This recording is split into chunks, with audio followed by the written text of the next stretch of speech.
जय श्रीमन नारायण। आप सभी भक्तों को वैशाख पूर्णिमा की शुभकामनाएं। भक्तों, आज 1 मई 2026 को पूर्णिमा की पवित्र तिथि है, जो भगवान विष्णु को अत्यंत प्रिय मानी गई है। इसीलिए इस दिन श्री सत्यनारायण व्रत करने का विशेष महत्व माना जाता है। मान्यता है कि पूर्णिमा तिथि के दिन श्रद्धा से श्री सत्यनारायण व्रत करने तथा व्रत कथा को सुनने से घर में सुख शांति और समृद्धि का वास होता है। रुके हुए सभी कार्य बनने लगते हैं, व्यापार में उन्नति होती है और सत्यनारायण भगवान की कृपा से परिवार में प्रेम बढ़ता है। तो भक्तों, चलिए सुनते हैं श्री सत्यनारायण व्रत कथा संपूर्ण अध्याय। श्री सत्यनारायण व्रत कथा प्रथम अध्याय। तो एक बार प्रेम से बोलिए श्री सत्यनारायण भगवान की जय। एक समय नैमिषारण्य तीर्थ में सौनक आदि सभी 88,000 ऋषियों तथा मुनियों ने पुराण शास्त्र के वेत्ता श्री सूत जी महाराज से पूछे, हे महामुने, किस व्रत अथवा तपस्या से मनोवांछित फल प्राप्त होता है, उसे हम सब सुनना चाहते हैं। तब श्री सूत जी बोले, हे ऋषियों, इसी प्रकार का प्रश्न देवर्षि नारद जी के द्वारा भी पूछे जाने पर भगवान श्री कमलपति जी ने उनसे जैसा कहा था उसे मैं कह रहा हूँ। आप सब लोग सावधान होकर सुने। एक समय योगी नारद जी लोगों के कल्याण की कामना से विविध लोकों में भ्रमण करते हुए पृथ्वी लोक में आए और यहाँ उन्होंने अपने कर्म फल के अनुसार नाना योनियों में उत्पन्न सभी प्राणियों को अनेक प्रकार के क्लेश दुख भोगते हुए देखा तथा किस उपाय से इनके दुखों का सुनिश्चित रूप से नाश हो सकता है, ऐसा मन में विचार करके वे विष्णु लोक को गए। वहाँ 4 भुजाओं वाले शंख चक्र गदा पद्य तथा वनमाला से विभूषित शुंक वर्ण भगवान श्री नारायण जी का दर्शन करके उन देवाधिदेव की वे स्तुति करने लगे। नारद जी बोले, हे वाणी और मन से परे स्वरूप वाले, अनंत शक्ति संपन्न, आदि मध्य और अंत से रहित, निर्गुण और सकल कल्याणमय गुणों से संपन्न, भक्तों की पीड़ा नष्ट करने वाले परमात्मन, आपको मेरा नमस्कार है। स्तुति सुनने के अनंतर भगवान श्री विष्णु जी ने नारद जी से कहा, हे महाभाग, आप किस प्रयोजन से यहाँ आए हैं? आपके मन में क्या है?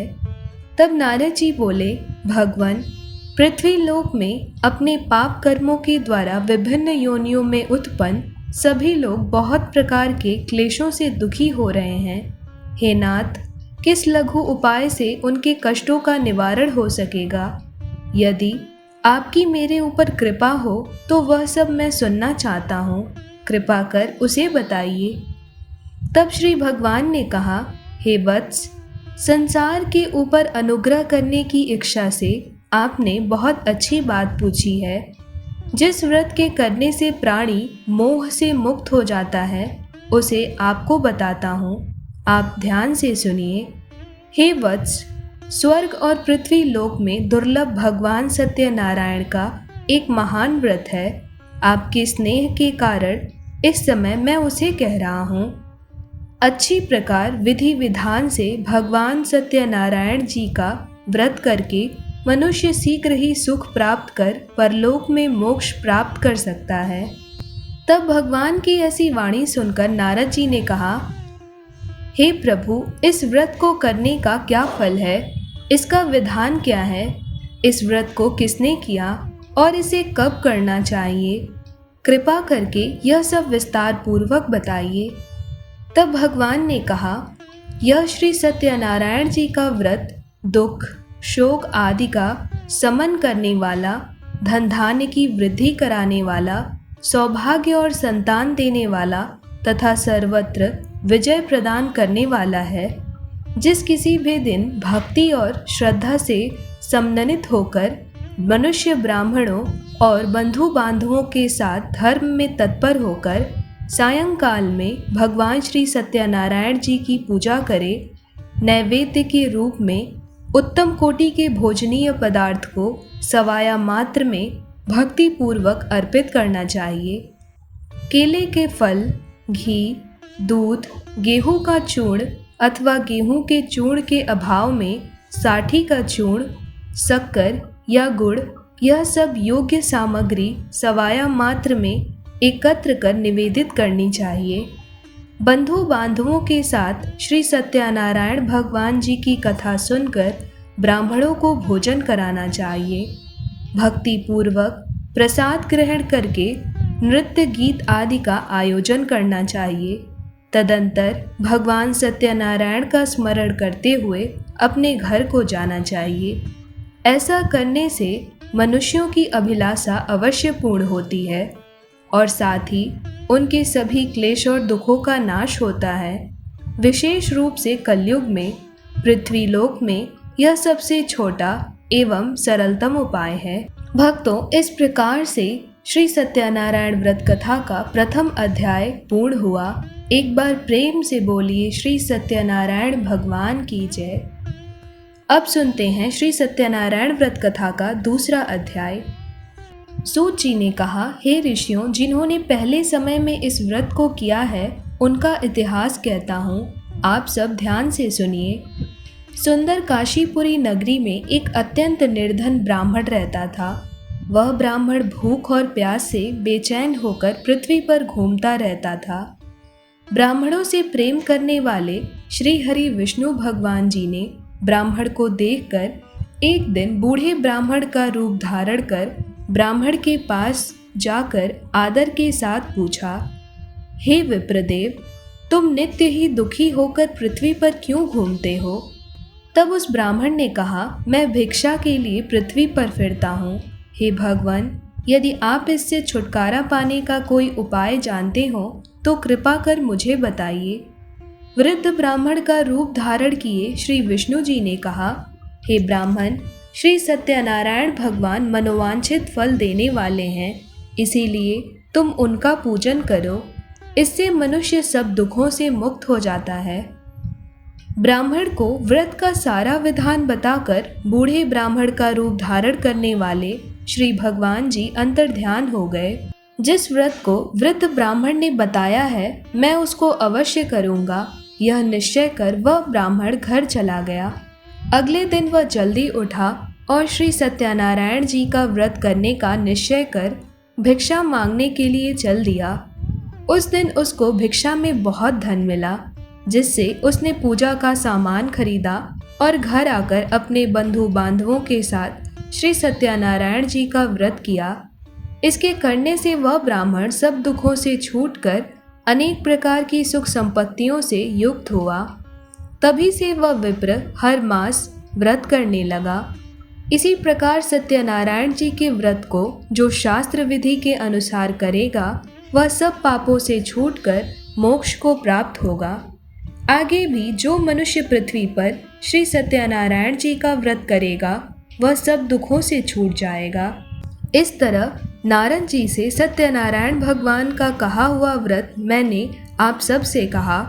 तब ऋषियों ने कहा, हे मुनीश्वर, संसार में इस विप्र से सुनकर किस किस ने इस व्रत को किया, यह हम सब सुनना चाहते हैं। तब श्री सूत जी ने कहा, हे मुनियों, जिस जिस प्राणी ने इस व्रत को किया है उन सब की कथा सुनिए।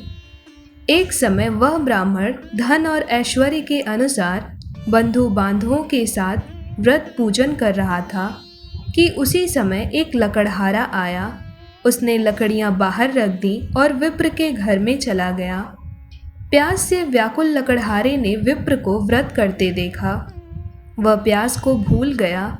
उसने उस विप्र को नमस्कार किया और पूछा, हे विप्र, आप यह किसका पूजन कर रहे हैं? इस व्रत से क्या फल मिलता है? कृपा कर मुझे बताइए।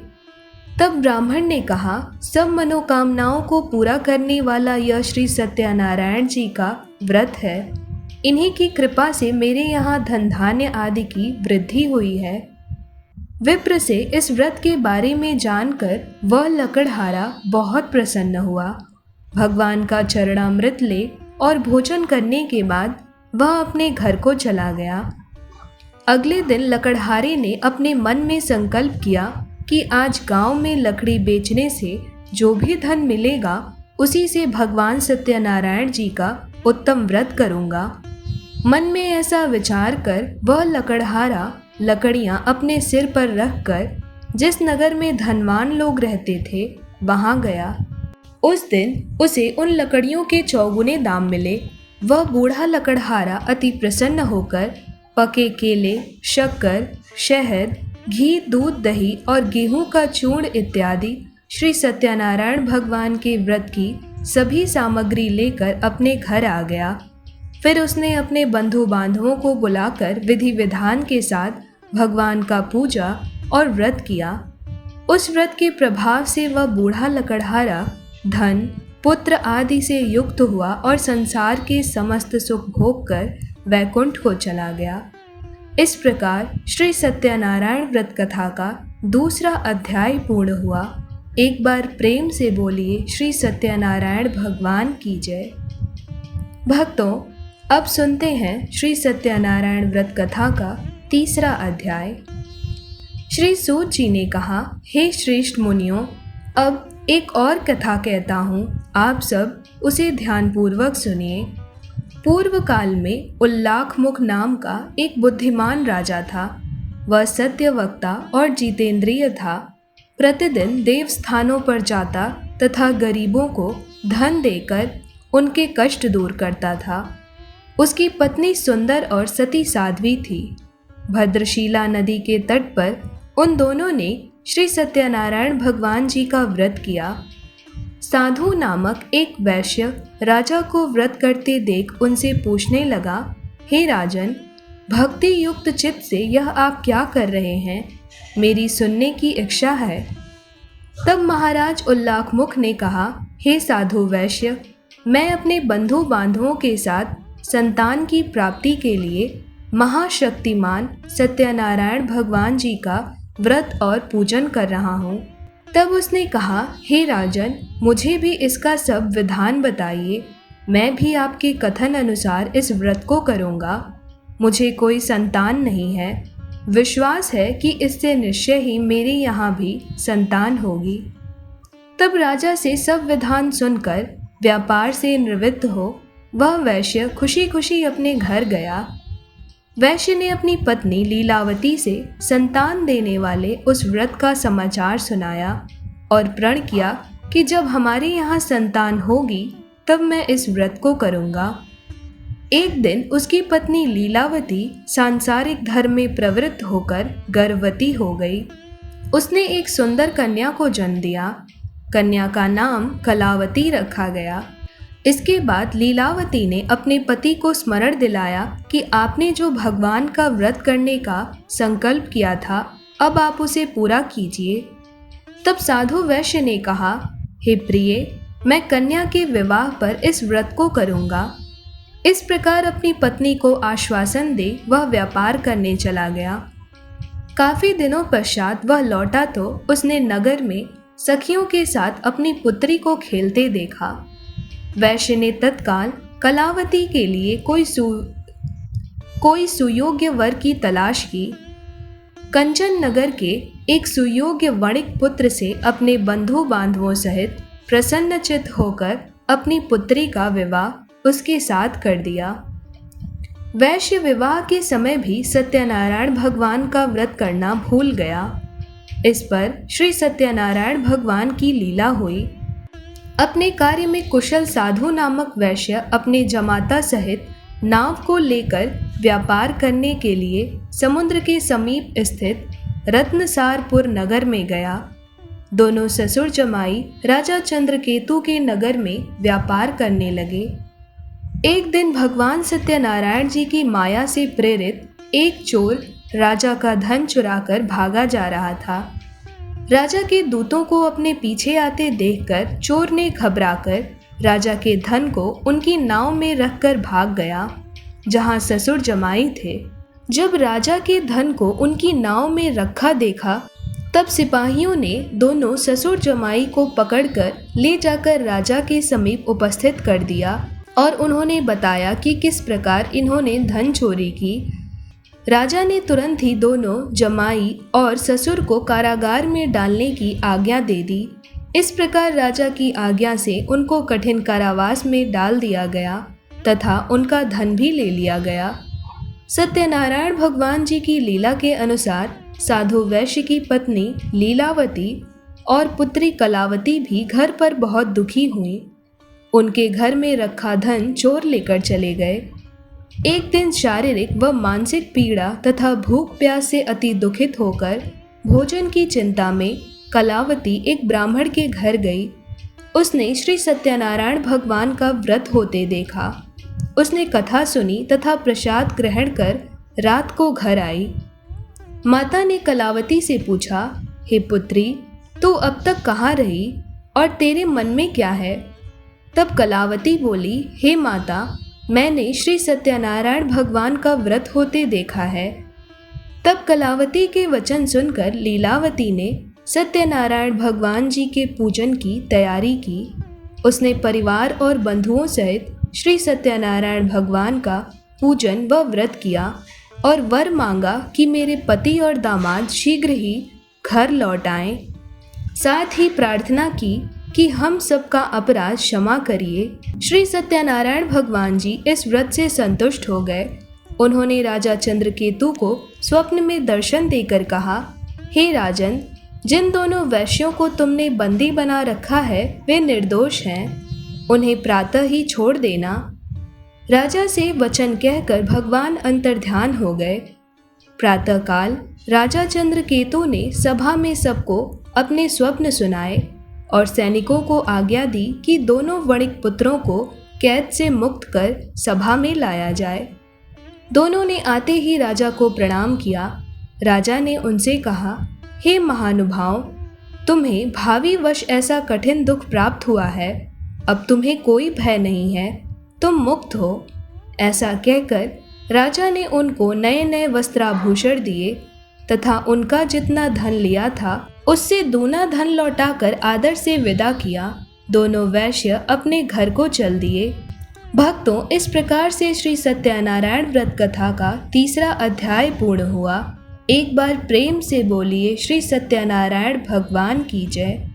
भक्तों, अब आइए सुनते हैं श्री सत्यनारायण व्रत कथा का 4था अध्याय।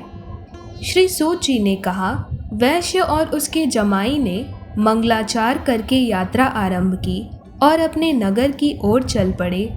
उनके थोड़ी दूर आगे बढ़ने पर दंडी वेशधारी श्री भगवान जी ने उनसे पूछा, हे वैश्य, तेरी नाव में क्या है? अभिमानी वणिक हंसता हुआ बोला, हे दंडी, आप क्यों पूछते हैं? क्या धन लेने की इच्छा है? मेरी नाव में तो बेल और पत्ते भरे हैं। वैश्य का कठोर वचन सुनकर दंडी रूप में भगवान जी ने कहा, तुम्हारा वचन सत्य हो। ऐसा कहकर वे वहां से कुछ दूर जाकर समुद्र के किनारे बैठ गए।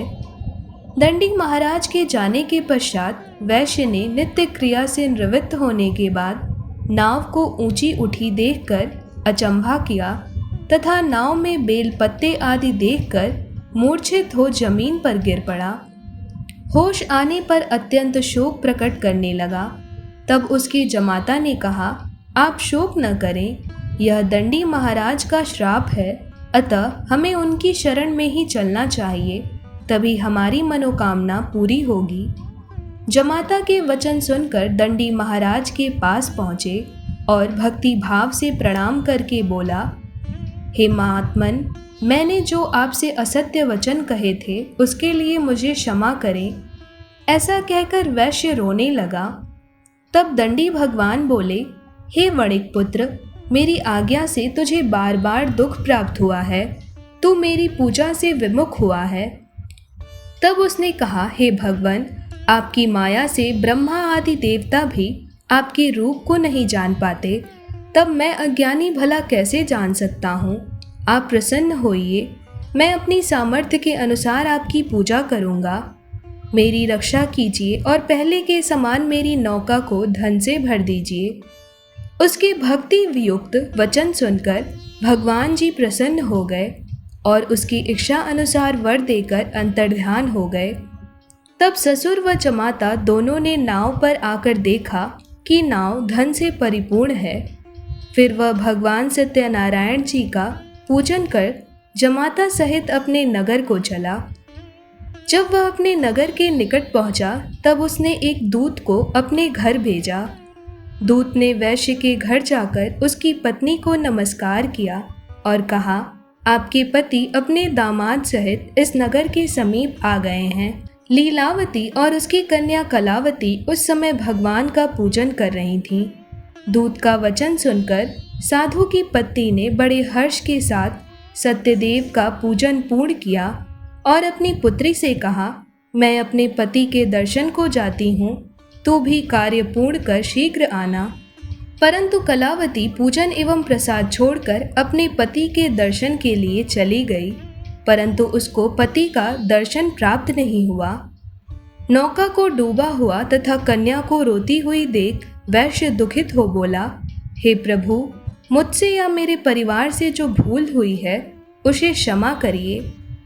उसके इस दीन वचन सुनकर सत्यदेव भगवान प्रसन्न हो गए और आकाशवाणी हुई, हे वैश्य, तेरी कन्या प्रसाद छोड़कर आई है, इसका पति अदृश्य हुआ है। यदि वह घर जाकर प्रसाद खाकर लौटे तो इसका पति अवश्य मिल जाएगा। आकाशवाणी सुनकर कलावती ने घर पहुंचकर पूजन कर प्रसाद खाया और फिर आकर अपने पति के दर्शन किए। तत्पश्चात वैश्य ने वही बंधु बांधवों सहित सत्यदेव का विधि पूर्वक पूजन किया और इस प्रकार से वह इस लोक का सुख भोग कर अंत में स्वर्गलोक को गया। भक्तों, इस प्रकार से श्री सत्यनारायण व्रत कथा का चौथा अध्याय पूर्ण हुआ। एक बार प्रेम से बोलिए श्री सत्यनारायण भगवान की जय। भक्तों, आइए अब सुनते हैं श्री सत्यनारायण व्रत कथा का 5वां और अंतिम अध्याय। श्री सूत जी ने आगे कहा, हे ऋषियों, मैं एक और भी कथा कहता हूँ, आप सब उसे ध्यानपूर्वक सुनिए। प्रजा पालन में लीन तुंगध्वज नाम का एक राजा था। उसने भगवान सत्यदेव का प्रसाद त्याग कर बहुत दुख पाया। एक समय राजा वन में वन पशुओं को मारकर बड़ के वृक्ष के नीचे आया। वहां उसने ग्वालों को भक्ति भाव से बंधु बांधवों सहित श्री सत्यनारायण जी का व्रत और पूजन करते देखा, परंतु राजा देखकर भी अभिमानवश न तो वहां गया और न ही सत्यदेव भगवान को नमस्कार किया। जब ग्वालों ने भगवान जी का प्रसाद उसके सामने रखा तो वह प्रसाद त्याग कर अपने नगर को चला गया। नगर में पहुंचकर उसने देखा कि उसका सब कुछ नष्ट हो गया है। वह समझ गया कि यह सब भगवान सत्यदेव ने ही किया है। तब वह उसी स्थान पर वापस आया और ग्वालों के समीप गया और विधि पूर्वक पूजन करके प्रसाद खाया तो सत्यनारायण जी की कृपा से सब कुछ पहले जैसा ही हो गया और दीर्घ काल तक सुख भोग कर वह स्वर्गलोक को चला गया। हे ऋषियों, जो मनुष्य इस परम दुर्लभ व्रत को करेगा, श्री सत्यनारायण भगवान की कृपा से उसे धन की प्राप्ति होगी। निर्धन धनी बंदी बंधन से मुक्त होकर निर्भय हो जाएगा। संतानहीन को संतान प्राप्त होती है तथा सब मनोरथ पूर्ण होकर अंत में वह वैकुंठ धाम को जाता है। जिन्होंने पहले इस व्रत को किया, अब उनके दूसरे जन्म की कथा भी सुनिए। शतानंद नामक ब्राह्मण ने सुदामा के रूप में जन्म लेकर श्री कृष्ण की भक्ति कर मोक्ष प्राप्त किया। उल्लाखमुख नाम के महाराज राजा दशरथ बने और श्री रंगनाथ का पूजन कर वैकुंठ को प्राप्त हुए। साधु नाम के वैश्य ने धर्मात्मा व सत्य प्रतिज्ञ राजा मोरध्वज बनकर अपने पुत्र को आरे से चीरकर मोक्ष को प्राप्त हुआ। महाराजा तुंगध्वज स्वयंभू मनु हुए। उन्होंने बहुत से लोगों को भगवान की भक्ति में लीन कर मोक्ष प्राप्त किया। और लकड़हारा भील अगले जन्म में गुह नामक निषाद राजा हुआ, जिसने भगवान श्री राम के चरणों की सेवा की और अंत में मोक्ष को प्राप्त किया। इस प्रकार श्री सत्यनारायण भगवान जी की कृपा से सभी व्रती मनुष्यों और व्रत कथाओं को सुनने वालों को मोक्ष प्राप्त हुआ और उनके जीवन का कल्याण हो गया। जो भी मनुष्य विधि विधान से श्री सत्यनारायण भगवान जी की पूजा करता है, व्रत कथा को सुनता है उनके प्रसाद को ग्रहण करता है तो सत्यनारायण भगवान उसके भी जीवन से सभी दुखों, कष्टों, क्लेशों का नाश कर देते हैं और उसके जीवन में सब कुछ मंगल ही मंगल होता है। प्रिय भक्तों, इस प्रकार श्री सत्यनारायण व्रत कथा का 5वां व अंतिम अध्याय पूर्ण हुआ। तो एक बार प्रेम से बोलिए श्री सत्यनारायण भगवान की जय, माता लक्ष्मी की जय।